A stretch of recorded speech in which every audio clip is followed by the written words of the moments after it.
বাচ্চারা হোমওয়ার্ক করতে চায় না, এটা সব বাবা মায়েদেরই একটা সমস্যা।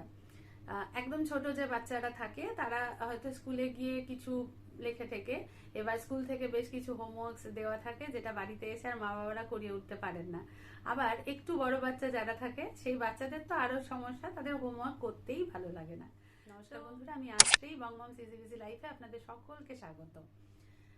আমরা এই গোটা বিষয়টাকে মানে বাচ্চাদের এই হোমওয়ার্ক বা কি করে বাচ্চাদেরকে আমরা বাড়িতে স্টাডি করাবো, এই গোটা বিষয়টাকে আমরা আগে দুটো ভাগে ভাগ করে নিই। একটা হচ্ছে পেরেন্ট সাইড আর একটা হলো চিলড্রেন বা বাচ্চাদের সাইডটা।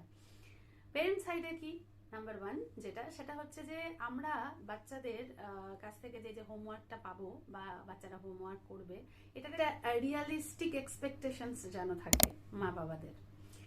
সেটা কি? নাম্বার ওয়ান হচ্ছে আমার বাচ্চার যেমন বয়স সেই বয়স অনুযায়ী কিন্তু ও শিখবে। একটা 3 বছরের বাচ্চার কাছ থেকে কিন্তু আমরা অনেক কিছু এক্সপেক্ট করতে পারি না যে সে শিখবে এবং খুব তাড়াতাড়ি সে যা হোমওয়ার্ক দেবে স্কুল থেকে বা আমি দেব যেটা সেটাও করতে পারবে। দ্বিতীয়ত হচ্ছে বয়স অনুযায়ী তার অ্যাটেনশন স্প্যান, যেটা মনোযোগের যে পরিধিটা, সেটাও কিন্তু নির্ধারণ হয়। কারণ একটা বাচ্চা সে কখনো হচ্ছে যে খুব বেশি ক্ষণ ধরে বসে পড়বে বা কিছু, এটা বাচ্চার কাছ থেকে এক্সপেক্টই করা উচিত নয়। বাচ্চার সাথে আমরা তুলনা করব না। অমুকের বাচ্চা খুব তাড়াতাড়ি শিখে গেছে ডাজন্ট মিন কি আমার বাচ্চাও খুব তাড়াতাড়ি শিখে যাবে।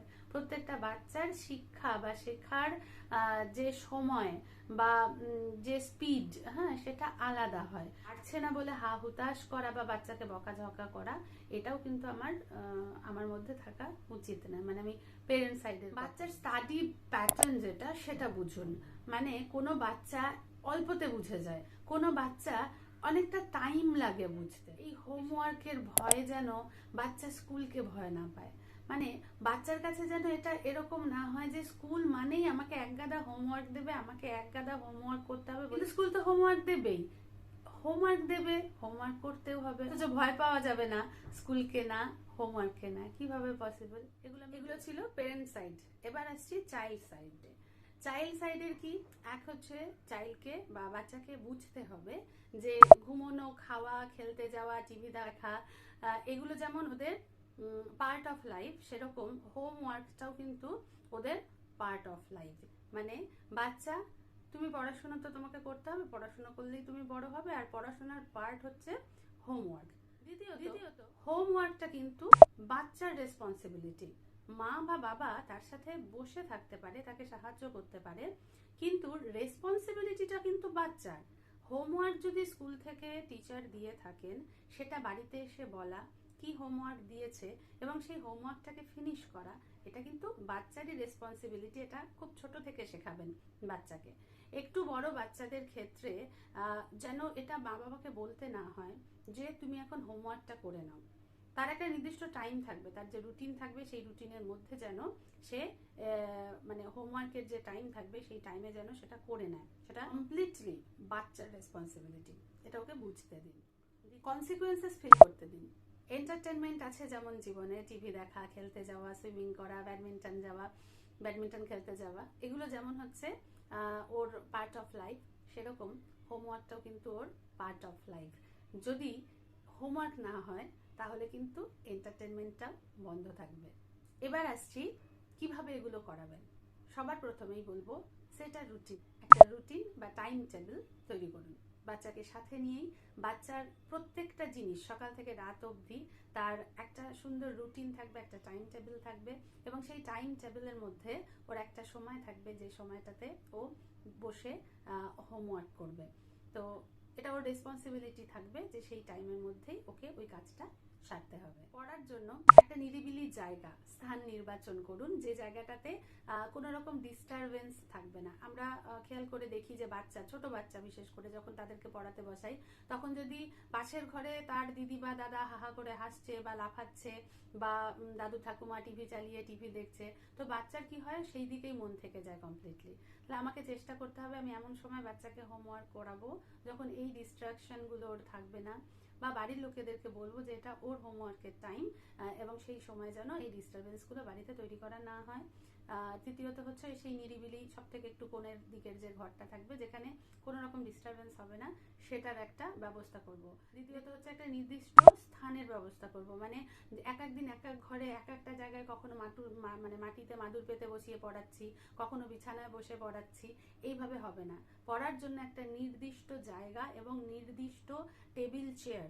হ্যাঁ, প্রথম থেকে আমার মতে বাচ্চাদেরকে টেবিল চেয়ারে পড়ানো উচিত, ভালো, যাতে করে তাদের যে মানে শিরদাঁড়াটা সেটা একটা মানে সঠিক শেপে থাকবে, প্লাস স্কুলে গেলে তো ওদেরকে টেবিল চেয়ারেই, ছোট ছোট টেবিল চেয়ারেই পড়তে হয়।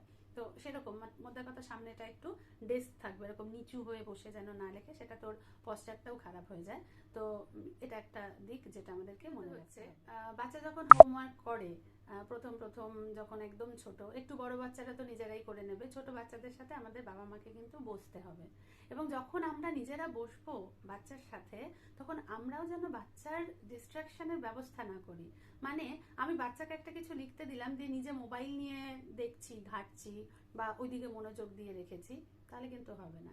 আমাকে মোবাইলটা সরিয়ে রেখে ওর কাছে এসে বসতে হবে। যে বাচ্চার সাথে বসুন এবং মোবাইলটাকে দূরে রাখুন। বাচ্চার সাথে পড়াশোনা নিয়ে আলোচনা করুন। স্টাডিজ, কোন টিচারকে তোমার বেশি ভালো লাগে বা কোন টিচারকে তোমার ভালো লাগে না। আপনারা হয়তো খেয়াল করে দেখবেন অনেক ক্ষেত্রেই বাচ্চা কোনো একটা সাবজেক্টে, বাকি সাবজেক্টগুলোতে হয়তো খুব ভালো করছে, কিন্তু কোনো একটা সাবজেক্টে সে মানে একদমই পারছে না, পছন্দ করছে না, মানে সেই সাবজেক্টটা পড়তেই চাইছে না। তো অনেক ক্ষেত্রে দেখা যায় কি যে কোনো কারণে ওই সাবজেক্টটা পড়ান যে টিচার, সেই টিচারের কিছু জিনিস হয়তো ওর পছন্দ নয় বা টিচারকে ওর ভালো লাগছে না। যখন ওই টিচারকে ওর ভালো না লাগে, তখন টিচারকে ভালো না লাগাটা সেই সাবজেক্টে এসে যায়।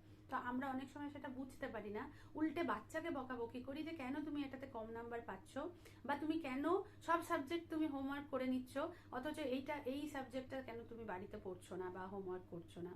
তো এটার পিছনের যে কারণটা, সেটা কিন্তু আপনাকে আইডেন্টিফাই করতে হবে যে কেন বাচ্চাটা করছে না। যদি দেখা যায় যে হ্যাঁ, সেই টিচারকেই ও কোনো কারণে পছন্দ করে না বলেই সেই সাবজেক্টটাও ভালোবাসছে না, তাহলে কিন্তু আমাদেরকে স্কুলে যেতে হবে এবং সেই টিচারের সাথে এটা নিয়ে আমাদের অবশ্যই আলোচনা করতে হবে ভালো করে, যাতে টিচারও বোঝেন যে কেন এই জিনিসটা হচ্ছে। তো এটা কিন্তু একটা বড় বিষয়, যেটা আমরা অনেক বাবা মায়েরাই খেয়াল করি না। গ্রেডের ওপর জোর দেবেন না, কেন এ প্লাস পেলে না, কেন তুমি বি পেলে বা সি পেলে, এটা নিয়ে বেশি চিন্তিত হবেন না। অবশ্যই আপনার বাচ্চার তো একটা ওভারঅল যে কি বলবো ডেভেলপমেন্ট, সেটা তো অবশ্যই সব বাবা মায়েরাই চায় থাকবে, এবং বাচ্চাদের হবেও। কিন্তু কোনো কারণে যদি না হলো, সেটা নিয়ে না বেশি মাতামাতি করা, চিৎকার চেঁচামেচি, রাগারাগি করা, সেটা করা যাবে না, সেটা করা উচিত না। বাচ্চাকে বোঝাতে হবে যে ঠিক আছে, এবার যে হয়নি, পরের বার হবে, এবং সেই পরের বার তুমি এটা করতে পারবে, ওকে সেই ভরসাটা দিন। বাচ্চার be on your child side, বাচ্চার তরফে থাকুন। মানে বাচ্চা পড়ছে না, লিখছে না, এই যে পড়ছে না, লিখছে না, কেন লিখছে না, কেন পড়ছে না, সেটা তো প্রথমত আমি বললাম তার অনেক কারণ থাকতে পারে, সেটা জানার চেষ্টা করুন। দ্বিতীয়ত, এমনি বাড়িতে যদি আপনি কিছু লিখতে দিচ্ছেন অথচ বাচ্চা পড়ছে না, তাহলে ওর সাথে থাকুন। ওকে মানে না বকাবকি করে, জোর না করে, মানে জোর করে না এখন তোমাকে লিখতেই হবে, সেটা না করে বরং ওকে এটা বলুন, ওহো তুমি এটা লিখতে পারছো না, তুমি এটা লিখতে চাইছো না, এসো তো দেখি কি আছে এটার মধ্যে, চলো আমরা একটা কিছু আবিষ্কার করি। মানে যখনই বাচ্চা একটা নতুন কিছু লিখছে বা নতুন কিছু বলছে, হ্যাঁ কোনো একটা ওয়ার্ড বলছে, ধরুন নতুন বা শিখছে, নতুন একটা ধরুন কথার কথা একটা ছোট্ট বাচ্চা সিএটি ক্যাট বলতে শিখলো, তো এটা ওদের কাছে যেন একটা আবিষ্কার করার আনন্দ হয়। কেমন? তো রোজ রোজ আমরা ওকে তখন আমরা প্রেইজ করবো এরকম ভাবে, ওয়াও তুমি এরকম পারছো, তুমি নতুন, তুমি তো দারুণ জিনিয়াস, তুমি তো একটা দারুণ জিনিস আবিষ্কার করে ফেললে সিএটি ক্যাট। হ্যাঁ, লাইক দ্যাট। মানে আমি বলছি না যে সিএটি ক্যাট শুধু, এরকম যে কোনো জিনিস যেটা পড়তে পারছে। তো আপনি নিজে বাচ্চার সাথে পড়ুন, কারণ একটা জিনিস হচ্ছে বাচ্চার সবসময় পড়তে ভালো লাগে না, নাই লাগতে পারে, তখন না জোর করবেন না, তখন ওকে ছেড়ে দিন, কিছুক্ষণের জন্য টাইম আউট দিন, যে তোমার ঠিক আছে, তোমার এখন লিখতে ভালো লাগছে না, ওকে 10 মিনিটস তোমাকে টাইম আউট দেওয়া হলো, এই 10 মিনিটস তুমি কি করতে চাও বলো। তো হয়তো কিছু খেলতে চাইলো বা কিছু, তো সেটা আপনি করতে দিলেন ওকে, কিন্তু ওকে ঘড়ির কাঁটাটা দেখিয়ে দিলেন যে বিঘানটা যখন এইটাতে আসবে তাহলে তোমার 10 মিনিট কমপ্লিট হবে, তো আফটার 10 মিনিটস আমরা কিন্তু আবার বসবো, তখন কিন্তু তুমি না বলবে না। আপনারা এটা করে দেখুন, দেখবেন খুব কাজে দেয়। বাচ্চা শোনে, বাচ্চার কথা যখন আপনি শুনছেন তার পরক্ষণে বাচ্চা আপনার কথাটা শুনবে। সেই জন্য ওর সাথে ওর তরফে থাকুন। মানে আপনি গার্জিয়ান, অ্যাজ আ পেরেন্ট একটা মানে সবসময় একটা প্রেশারাইজ করে করিয়ে নেওয়ার চেষ্টা না করে ওর সাথে ওর বন্ধুর মতন করে এটাকে করে নেওয়ার চেষ্টা করুন, হয়ে যাবে। অনেক সময় হয় বাচ্চারা লিখতে চাইছে না, হ্যাঁ, বা পড়তে চাইছে না, তার একটা কারণ কঠিন, ওর কাছে কঠিন লাগছে, সেই জিনিসটা ওর কাছে খুবই কঠিন। হয়তো আমরা ভাবছি যে আমাদের কাছে তো ওটা সোজা, আমরা তো ওটা জানি, কিন্তু ওর কাছে হয়তো ওটা কঠিন, কিন্তু আমরা সেটা বুঝতে পারছি না। আমরা উল্টে ভাবছি যে কেন তুমি লিখতে চাইছো না। তো এই যে কঠিন, সেটাকে ভেঙে ভেঙে কিভাবে সহজ করে করানো যায়, সেই জায়গাগুলো কিন্তু অনেক প্রসেস আছে। একটা লেখাকে শেখাতে যখন বাচ্চা আমি একদম ছোট বাচ্চার কথা বলছি, যখন তারা প্রথম লেখা শেখে বা পড়া কিছু শেখে, তখন তাদেরকে সেই জিনিসটাকে কতটা সহজ করে কতটা আনন্দদায়ক করে করা যায়, হ্যাঁ, এগুলো কিন্তু আমাদের নিজেদেরও একটু শিখতে হবে। তাহলেই কিন্তু বাচ্চা মানে ওই গতানুগতিক পদ্ধতিতে সবসময় পড়াতে বসলাম বা হোমওয়ার্ক করাতে বসলাম, সেটা কিন্তু হয় না। তো সেই জিনিসটা কিন্তু আমরা খেয়াল রাখবো। পড়া করে নিলে বাচ্চাকে প্রেজ করুন, ওয়াও, দারুণ, ওয়ান্ডারফুল, এই কথাগুলো বারবার ব্যবহার করুন। বাচ্চাকে বলুন যে হোমওয়ার্কটা যদি তুমি তাড়াতাড়ি করে নাও তাহলে প্রাইজ হিসেবে আমি কিন্তু তোমার সাথে আজকে আরো 5 মিনিটস বা 10 মিনিটস খেলা করব। হ্যাঁ, বাচ্চাকে সময় দেওয়া, যেটা বাচ্চারা সবসময় দেখবেন ভালোবাসে মা বাবার সাথে খেলতে, একদম ছোট বাচ্চাদের কথা বলছি।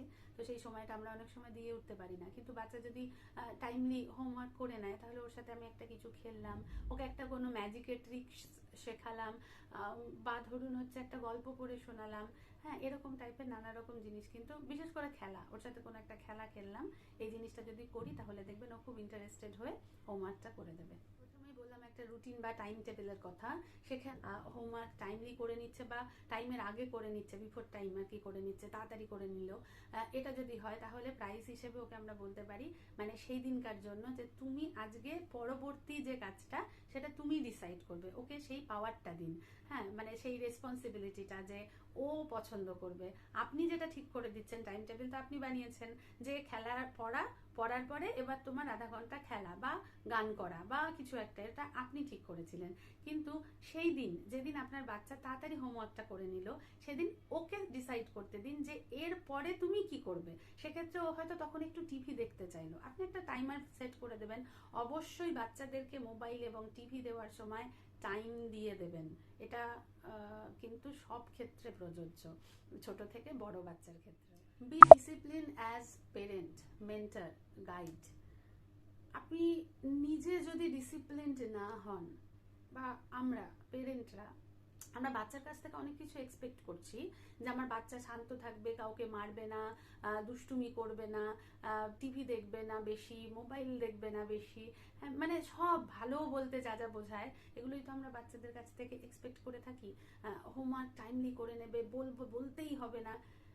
এই জিনিসগুলো করতে গেলে, ভালো জিনিস পেতে গেলে বাচ্চার সামনে আমাকেও কিন্তু সেই ডিসিপ্লিনটা দেখাতে হবে। আমি সবসময় এই কথাটা আপনাদেরকে বলে থাকি যে আমি নিজে যদি ইনডিসিপ্লিনড হই, আমি কোনোদিন দুপুর 2টোয় ভাত খাই, কোনোদিন আমার ঘরের কাজ সেরে ভাত খেতে খেতে 3টে বেজে যাচ্ছে, অথচ আমি এক্সপেক্ট করছি আমার বাচ্চা টাইমে টাইমে খেয়ে ঘুমিয়ে যাবে, সব করবে, তাহলে কিন্তু আমি as a mother or parent আমরা কিন্তু তাকে কোনো একটা ভালো জিনিস শেখালাম না। কেমন? তো আমাদেরও যেন সেই ডিসিপ্লিনটা থাকে, আমাদেরও যেন সেই টাইম টেবিল থাকে। একটা নির্দিষ্ট সময় যদি আমি আমার বাচ্চাকে পড়াবো, আমি আজকে 7টার সময় পড়াতে বসলাম, কালকে আমি 8টার সময় ওকে বললাম চলে এসো, আজকে এখন তোমার এটা করতে হবে না, এখন তুমি পড়তে বসো, হ্যাঁ, বা সকালবেলাতেও তাই। এটা যদি করি দুপুরবেলাতে, আজকে আমার মনে হয়েছে যে আমি আজকে দুপুরবেলাতে তোমাকে পড়িয়ে নেব, এটা হয় না। Discipline means discipline for all. আমাকে কিন্তু এটা মানতে হবে, আমারও যেন একটা রুটিন থাকে, যে রুটিনের মধ্যে আমি জানবো আমাকে 7টার সময় বাচ্চাকে হোমওয়ার্ক বা পড়া করাতে বসতে হবে, তাহলে 7টার সময় আমার কিন্তু অন্য কাজ থাকবে না, গোটা পৃথিবী জলাঞ্জলি যাক, কারণ আমার কাছে হচ্ছে ডিসিপ্লিনটা নিজেকে শো করতে হবে বাচ্চার কাছে, যাতে করে বাচ্চা ওটা দেখে শেখে যে এই টাইমটা মিন্স আমার হোমওয়ার্কের টাইম, এই টাইম মানে আমাকে পড়তে বসতে হবে, সে যাই হোক না কেন। সুতরাং এই কয়েকটা জিনিস যদি আপনারা মাথায় রাখেন, তাহলে কিন্তু বাচ্চার এই যে পড়তে বসা, পড়া না করা, হোমওয়ার্ক না করা, এই যে বিষয়গুলো নিয়ে আমরা খুব চিন্তিত হয়ে যাই, এই চিন্তাগুলো কিন্তু আর থাকবে না। ডিসিপ্লিনে নিজে আসবো, বাচ্চাও চলে আসবে, তাহলেই দেখবেন সবকিছু আমাদের পছন্দ মতন হচ্ছে। ভালো থাকবেন, ভালো রাখবেন।